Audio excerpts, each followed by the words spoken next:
আমার বাবারা বন্ধুরা গভীর মনোযোগ অন্তরের মধ্যে কান্না গেছেন। ও আমার বাজান, ও আমার দুনিয়ার মুসলমান বাবা হাজিরা গো। আমার আল্লাহ পাক রব্বুল আলামিন বললেন, ও আমার দুনিয়ার মুসলমান, গভীর মনোযোগ অন্তরের মধ্যে কান লাগায় জানলে মুসলমান বাবারা শুনো নিরে। ওই আমার মুসলমান বাবাজিরা গো,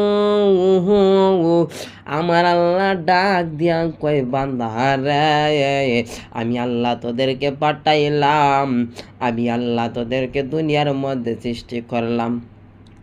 আমি আল্লাহ তোদেরকে কি জন্য পাঠাইলাম, আমি আল্লাহ তোদেরকে কি জন্য সৃষ্টি করলাম, আমি আল্লাহ তোদেরকে মায়া করে দয়া করে পছন্দ করে পাঠাইলাম। দুনিয়ার মধ্যে পাঠাইলাম গোলামি করার জন্য, আবাদত করার জন্য, বন্দী করার জন্য। কথা বলেন ঠিক কিনা বেঠিক? আমার আল্লাহ হাদিসের মধ্যে বলেন, মিফতাউল জান্নাতিস সালাহ।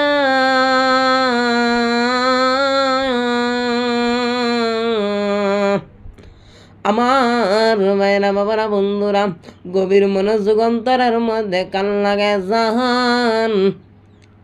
আমার আল্লাহ বলেন মিফতাউল জান্নাতিস সালাহ। এ দুনিয়ার মুসলমান, নামাজ বেহেশতের চাবি। মিফতাউল জান্নাতিস সালাহ, নামাজ বেহেশতের চাবি। ও দুনিয়ার মুসলমান বাবাদিরা গো, নামাজ বেহেশতের চাবি পাইতে হলে কি করতে হবে? আমরা আগে দুনিয়ার মধ্যে কি করতে হবে?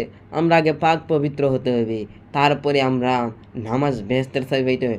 পাক পবিত্র হইতে হবে, তারপরে নামাজ পড়তে হবে, তারপরে আমরা বেহেশতের চাবি পাইব। কথা বলেন ঠিক কিনা বেটে?